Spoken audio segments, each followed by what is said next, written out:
Hey guys, OuterOrange here, your girl here with another Granblue deck profile. I got a lot of volume for my previous deck profile, so I thought I'd do another one for Cardfight Vanguard, and this time we're doing the Cardfight Vanguard Granblue deck profile 2020 for post-FLANGER ban. So FLANGER's officially banned. Your Granblue deck is not doing so well, right? Right? But there are alternatives and there are ways around it. And personally, I've been playing the deck and it still works. And it's a good fix before the whole Night Rose comes out on October 2nd.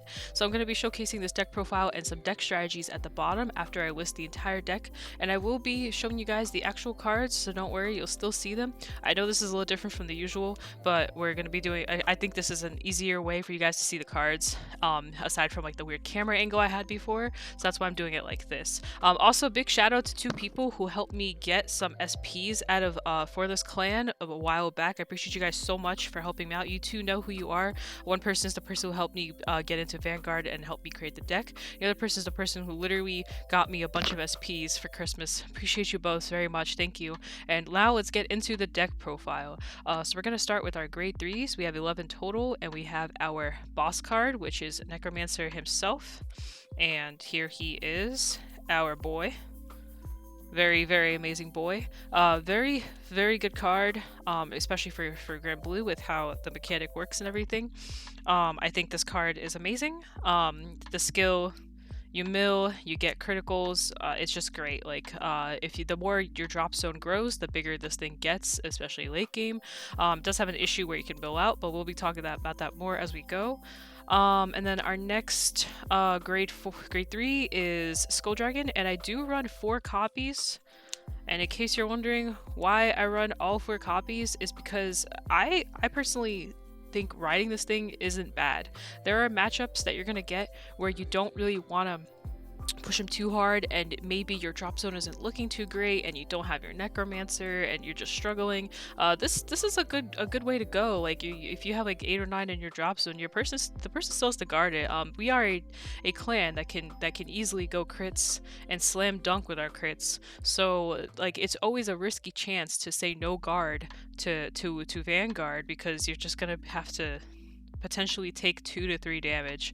So definitely one. So I think this card is really good, and you always want to see this in your drop. Like 9 out of 10 times, actually 10 out of 10 times you want to see this card in your drop. If it's not in your drop, you're gonna have a very bad game. So that's why I put this at 4. Next, we have our Scaradic. So this is pretty much the cover up for the Flanger. There we have two copies. I know he's not amazing.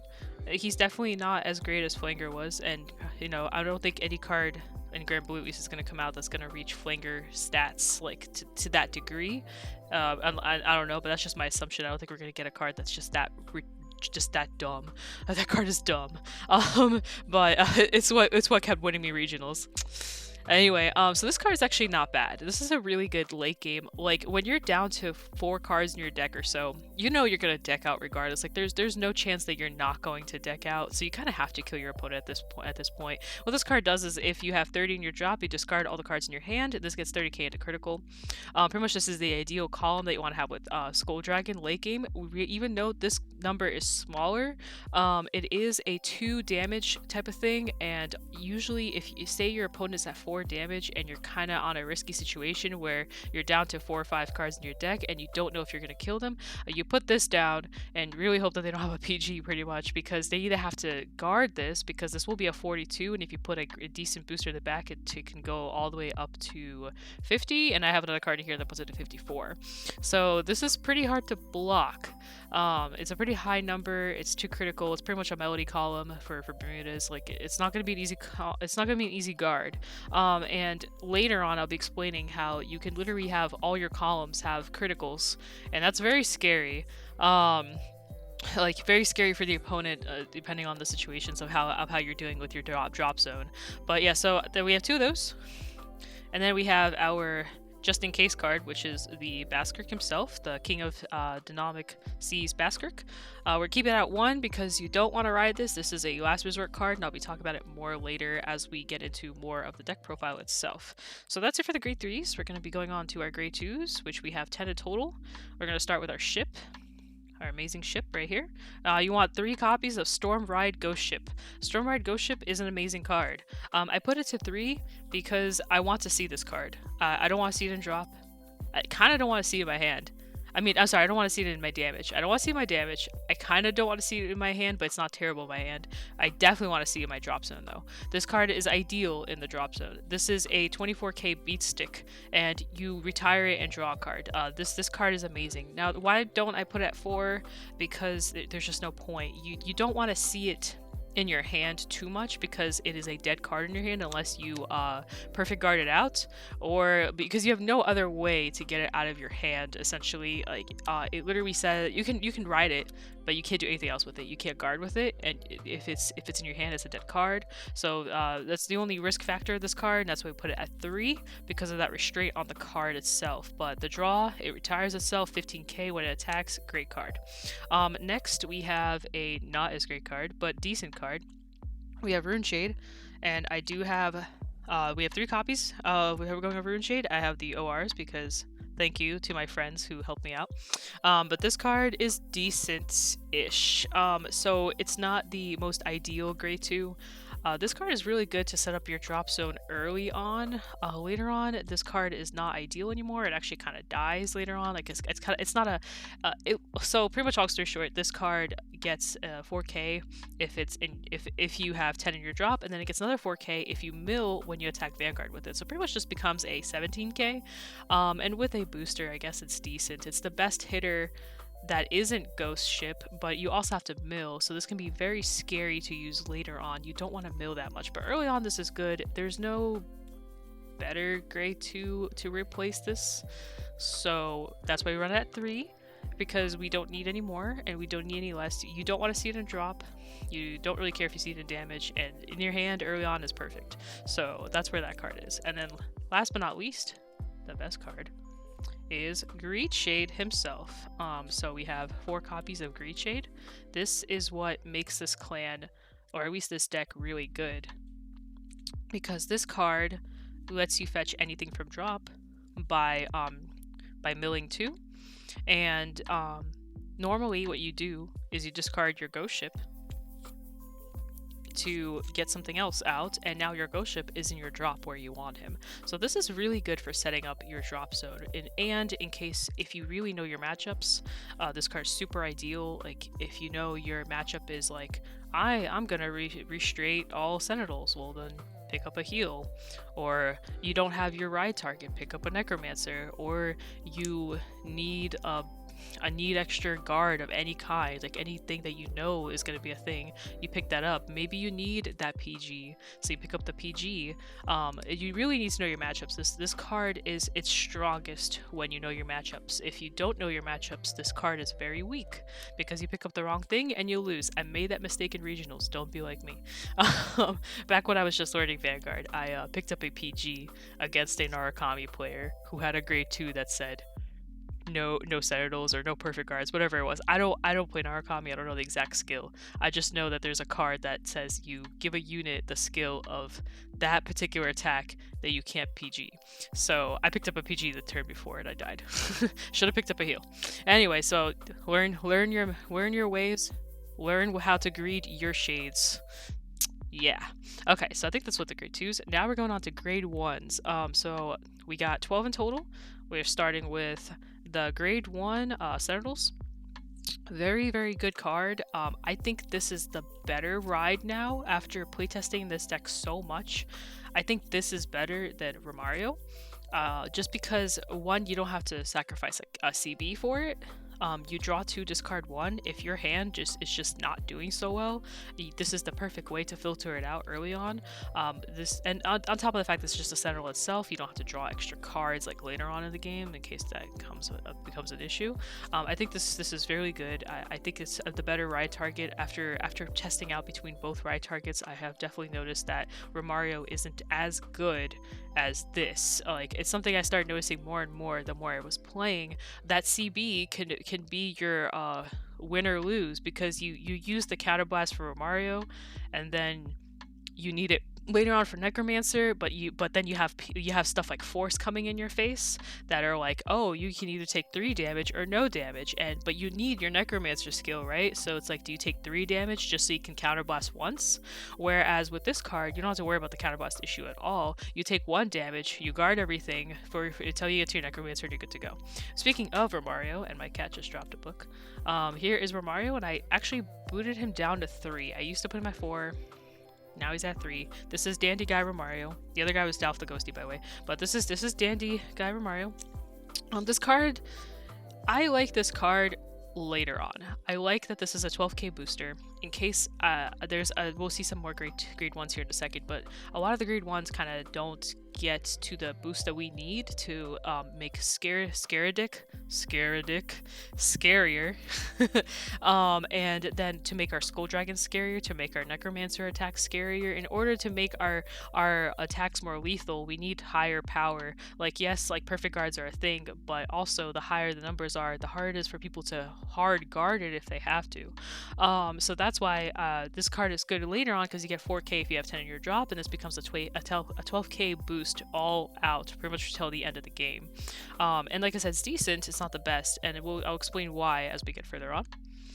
We have 3 copies of Banshee. This is another amazing card. Really good addition with Ghost Ship.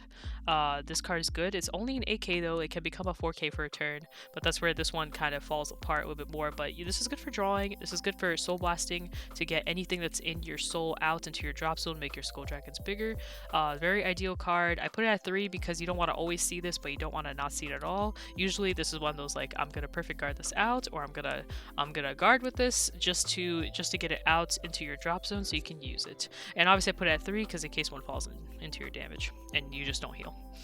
And then last but not least, we have 2 of Dragon Spirit. I love this card. I don't actually I don't love this card. I think this card's good. I think it's a lot better than people give this card credit. Here's our Dragon Spirit. A lot of people think this card is like absolute trash. I highly disagree. This is like my clutch card. This is the card I used to use with Flanger when people think, because people usually, if they know Granblue, they know the exact number that they have to deal with in order to deal with Flanger, right?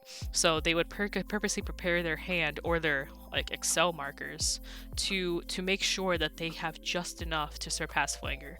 Whereas this card kind of clutches that now, because so what this card does is it goes from, if you get it from your drop and onto the board, it adds an extra 8k, so this becomes a 16k a booster for a turn, which is really strong. It's definitely the highest booster in the clan right now. Maybe later on we'll get something better and I'll replace it, but at the moment, if I'm going late game and I want to kill my opponent and I know they're out of perfect guards, or I know they're gonna have trouble guarding, I'm gonna put this out. I put it at 2 just in case one lands in the damage, or I just don't get it out in time, or maybe it's one of the 4 cards left in the deck. Hopefully not. But so I read it at 2 just because I think it's a good card. I'll talk about it more in columns later on. So that's it for the grade 1s. We have our triggers. Where are my triggers? There are my triggers. I found them. So for our triggers, we have our beautiful 4 heals. We have Rick the Ghosty. And then we have our Mortal Mimic. We're putting it at 4. And then we have our Night Spirit, which we are also at 4. And then we have one of the best girls, our Rough Seas Banshee, the other Banshee for the time being. I know Night Rose is a thing. I know everybody loves like Night Rose, but I think she's so cute. Like, look at that cute face. It was so adorable. She's just like, I just wanna summon ghosts and do Banshee things. Super cute, super cute. And then obviously we have our starter, beautiful Night Kid, definitely better than the other one. And we also have our Quick Shield to go along with our deck profile, because now you can do quick shields. And then I'm gonna stay on this page, but before I get into it, obviously you want your Protect 2 and your Protect 1 markers. I highly recommend going both, because there are going to be circumstances where you may want both. This deck is a little bit more reliant on the fact that you won't have anything on the board. So unfortunately, Protect 2 is not as key in this deck profile as it would normally be, especially before when Flanger was around. However, Just to add on more scarier, if you have just matchups that doesn't retire as much, or you just have circumstances where you just would prefer to go Protect 2. It's rare, but it does happen. I've actually faced Granblue players, and I've gone Protect 2 on them, and I shredded through their hand quick enough to where I was able to kill them. So me personally, I rarely go Protect 2, but I do think in certain circumstances it's very important. This pretty much ends the cards of what the cards of the deck profile is. So if you don't want to see the strategies, you can pretty much probably end the video here. But I'm going to be talking about strategies as well here in a second, along with how to utilize your protect markers as much as possible, and also again, beautiful signature cards. And keep in mind, Protect 2 isn't always a bad option. Sometimes it's obviously better to go Protect 1, but keep in mind Protect 2 is still an option. I just want everybody to be aware of that. You can also put in the back row, make your boosters even higher if you really are concerned about retiring stuff. It's just something to keep in mind. But yeah, anyway, so we're gonna go to deck strategies. Let me move all my cards around because they're all here in front of my face. I don't want them in my face anymore. I love you, cards. Alright, so we're going to go down here. So some deck strategies that you want to think about. So ideally, the main focus of Granblue is your drop zone. You want your drop zone to look something like this. These are the main cards they want in your drop zone. If you don't have these cards in your drop zone, you're going to have a hard time. So you want your Ghost Ship, you want your Banshee, you want your Skull Dragon, you want your Dragon Spirit, and you want at least one Scare Deck in your drop. Of course, this is the ideal drop zone, and this is the 5 main cards you want in your drop zone. Of course, it is useful to have Greed Shade in your drop zone. Sometimes you want to pick him up. He's just not ideal, like especially late game when you're milling. When you don't want to mill anymore, you don't want to, put your Greed Shade on the board anymore. Usually he will end up in your drop one way or another because normally he'll be on the board and somebody will retire him or do something for their skill. So usually he'll end up in drop anyway.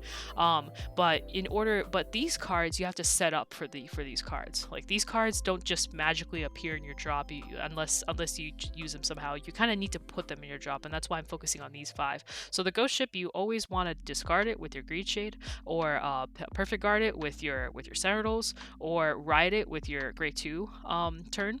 The Banshee, same concept, either discard it or guard with it, because you can guard with it. Skull Dragon, PG that thing out of there, like unless you want to ride it. I want to make it clear that riding Skull Dragon isn't always a bad thing. I've definitely had games where I won by riding Skull Dragon. So just keep in mind, you don't want to, but if you're trying to stall or something like that, it's not bad, especially if your drop zone's around 15. You'd be surprised, but riding Skull Dragon can sometimes be really funny. People don't see it coming, and then you're like, oh, here, take 40k. Die. Anyway, Skull Dragon is not terrible, but you want him primarily in your drop, preferably 2, because sometimes you can just double Skull Dragon and just annoy people. And then you want 1 Dragon Spirit in your drop. It would be perfect if you get 2 in there, just so you can just put 2 out, but 1 is fine. Usually you put him on one of the columns. Let me talk about columns here in a sec. And like I said, you want the Scare Deck, which is the Grade 3, in your drop 2, or at least in your hand, because that is actually a card that you can place down. Actually, it's a card you can ride as well, but it's not preferable to ride it. But you can place this card down. There's no like you can't do that. So at least with the Scare Deck, it doesn't have to be in your drop. It's just easier if you have the Necromancer out for it to be in your drop. But say you can't mill and it's in your hand, you can also just place it, like you just put it down. And that's also why I like this card at least a little bit. Like why it's not terrible is you don't have to mill to activate Scare Deck. If it's in your hand, you place it and you go, and that's literally a 30k. Like if you're in the circumstances where you're about to mill out and this is in your hand, you're actually saved because you can put this down and swing. You can't do that with Skull Dragon. You can't do that with Ghost Ship. But Scare Deck you can do that with. So that being said, when you're super low and you don't know what to do, say you have like a Greed Chain in your hand or something like that, or just, well, hopefully not a Greed Chain, but say you have like just something in your hand that could be a column, and then you put the Scare Deck down, and then you put the Necromancer down. You have at least 3 attacks coming, and one's going to be with the crit. 2 are going to be with the crit usually. The Necromancer and the Scare Deck will be with the crit. So it kind of helps you out a little bit. You don't have to mill, and if you already know, you should know at this point what's in your deck, and you're probably going all in anyway. But this is like your last like saving grace is the Scare Deck. So yeah. Anyway, so that's your ideal drop zone. This is what you want your drop zone to be like this every single game. This is your goal, because these are the cards that you're going to use to attack with. You use the Skull Dragon to create one column. You use the Ghost Ship to create another column. And another thing that's beautiful about the first three here, the Ghost Ship, the Banshee, and the Skull Dragon, primarily the Ghost Ship and the Banshee, is that the Ghost Ship and Banshee combo together gets you 2 cards, and the Banshee Soul Blasts what your soul out, which also makes your Skull Dragon bigger. It is a nutty combo, very nice to see. You want to, especially early on, you if you're not going for pressure at all, if your person has like 10 cards, there's no point to put the Skull Dragon out. You want to put Ghost Ship out. That's why this is the ideal drop zone. Now going on to ideal columns. So when you're building out your columns and you're trying to create the ideal play here, you want to usually go for high Skull Dragon numbers. I didn't put Ghost Ship in here, but early on you want to go Ghost Ship and Banshee as much as possible to get the perfect hand, and so that way you can survive anything that comes at you. Force 2 is like here, Force is like here, I'm going to attack you with high columns, and you are like, I got all the stuff I need to guard through this, or perfect guard it, or whatever it is you need. You have Excel attacking with numerous attacks. You got all the stuff you need to get through it. That's why you need your Ghost Ships and your Banshees, and that's another reason why I'm saying you really need to know what you're facing, because what you do with your hand will literally determine how far you will live and when you will die. So that's why it's super ideal to know when to put what out. Now the Skull Dragons, late game, you want to have your Skull Dragon with the Dragon Spirit, or you want to have Necromancer with a Dragon Spirit. Actually, let me just show all of these like that. Or you want to have Romarios, because Dragon Spirit only have 2. Obviously we're running, and then we have the 3 Romarios. Chances are Dragon Spirit is not going to always be a thing in your drop zone, but you have the Romarios. So the Romarios is the backup. Preferably if you're going late game, you go Dragon Spirit. If it's early on and you have the space for it, you go Romario in the back row. The back row is always going to be either Banshee, Romario, and Dragon Spirit. Those are your 3 ideal grade 1s that are always going to be back there. So, and obviously the Dragon Spirit gains power, which is perfect. So late game, Dragon Spirit, early on, Romario, and Banshee. And these are just more columns of what you can do with your Necromancer Vanguard attacks. If you don't put them on your dragon because maybe you just don't need to, or your Scare deck maybe because you don't need to, or your Ghost Ship, you can also put it on behind your Necromancer, because Necromancer late game becomes a 32k attacker with 2 critical, which is very scary for a 12 crit deck. A person facing you is probably going to guard this, and they're probably going to guard it pretty heavily because they don't want to take potentially 3 to 4 damage, especially at this point in the game. You put a Dragon Spirit back there, this is now I can't do math. 12, 32, 8, 16, a 48k column that they need to guard, potentially all the way up to 68 if they want to like the 60 to 68 if they want like 2 to pass it or whatever.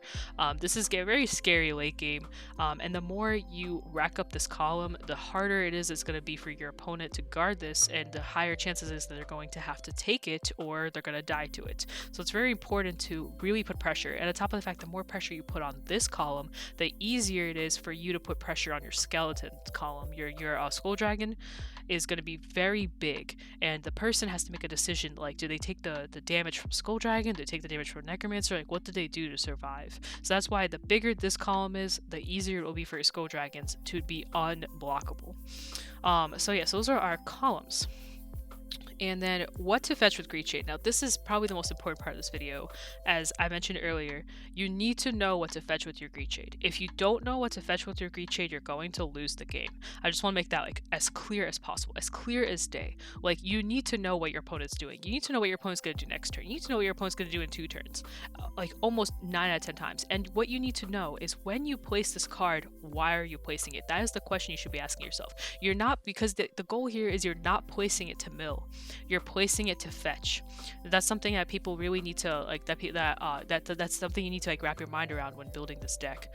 You need to mill, yes, it's important, but why are you milling and what are you getting? Because the most important part about this card is what you pick up, not what you milled. What you milled is going to stay there, and yes, it's important, but what you pick up is even more important, because that will literally, you discard a card for this to pick up another card. What you're essentially doing is you're filtering your hand. So what are you filtering for? These are the type of questions you got to ask when you put this card down. So that's why I'm making it very clear how ideally important. This is the reason why this card's the reason why like this deck works so well, is because this card literally gives you the access to the entire deck of that's your drop zone. Your drop zone is your deck.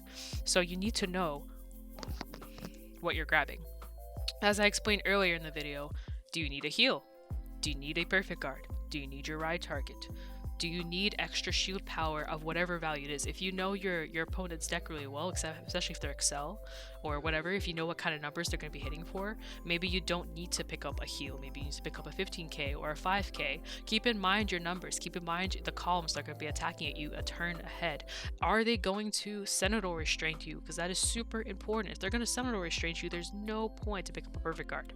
No point. If you're only making your hand a lot more dead. Sometimes if you know the exact columns, like for example with shadows and stuff, their numbers get really big. You kind of can differentiate exactly where the number's going to be. Melody is another pretty common clan where the numbers are always the same.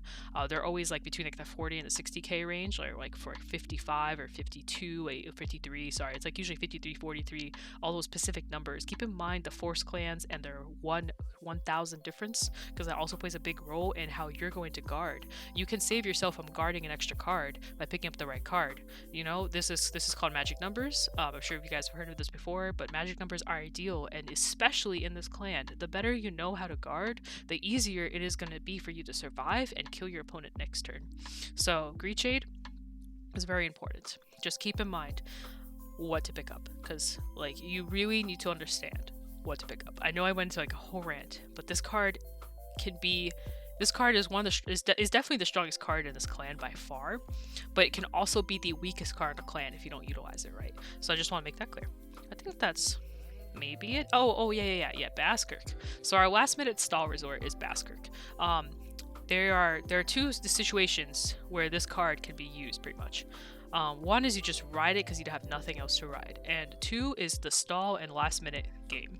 So there's times, it's rare it happens, but you are about to deck out. You're down to like 12 cards. You know you're not going to kill your opponent. You ride this instead. It saves you from milling. It still puts a crit. It still gets something out from drop. It's not ideal, but it's a good last minute resort. Also, this card works really well with Greed Shade. There's actually a couple times I've had where I picked up the Baskirk from the Greed Shade skill to save me from killing myself. And that's, again, going back to the Greed Shade. It's very important to utilize the Greed Shade to its best potential.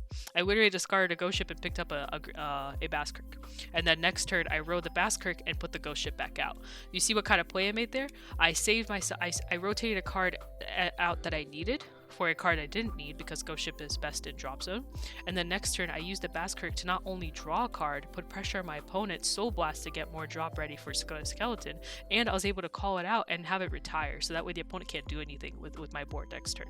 That's how ideal, and these are the type of things you have to think about when you're playing this deck. So this is pretty much like it, but this is the last resort. I want to make this last resort very clear. This is a very last resort type of card. If it's in your drop zone, it's really good to get out with Greed Shade, or if it's in your hand, sometimes it's good to use. It's also really good to just use it as a way to perfect guard if you need to, because it doesn't have any shield power, obviously, and the other ones, like, it's just another way to, I guess, perfect guard if you need to. But this card's not bad. I keep it at 1 because you don't need more than 1. But that's pretty much the end of my deck profile. I really hope this was informative and enjoyable for you guys. I hope that you guys were able to learn something from this deck profile, because I've noticed that there isn't that much content out there for Granblue, actually. So I want to be one of those people that can provide as much Granblue content out there. I know Soul and Vanguard does Granblue profiles. Trust me, I watch him. But also, I haven't seen a super in-depth profile to explain exactly what every single card does. And that's why I made this profile, so that way you guys can literally see like what's happening. I think Vanguard Insider might have done a profile. I don't remember because but at that point I was doing my own thing. But that's why I made this profile. I really hope it helped you see helps you guys see what Granblue is all about, helps you guys see what you can do with Granblue. And even for those people who think like, oh, Granblue is dead because FLANGER's gone, or oh, maybe Granblue's not that good now with FLANGER gone and Night Rose not being as impactful with FLANGER being gone. But keep in mind, there are ways to make the deck still useful because it is a toolbox deck, and with toolboxes deck, there's always a way to make the deck work, even if it's different. Maybe the finisher isn't as great, but you can still use the clan. Like, I love to use the clan. Anyway, guys, so I'm gonna end the video there. I hope it wasn't too long. I hope this is informative. I hope it helps you in your building experiences, and I will see you next time with these deck profiles when we build out the new Night Rose and 7 Seas, and I'm gonna be playtesting those, and I'll have a video after those out as well. Because I love Granblue and I love sharing Granblue, and I hope you guys will love Granblue with me. Anyway, peace out, guys. I'll see you guys in the next video. Whoa, whoopsie. I touched the mic. Anyway, thank you guys so much. Thank you everybody for all the subscribers. Thank you for all the support from the last video, and I hope you guys see you in a new one. Bye.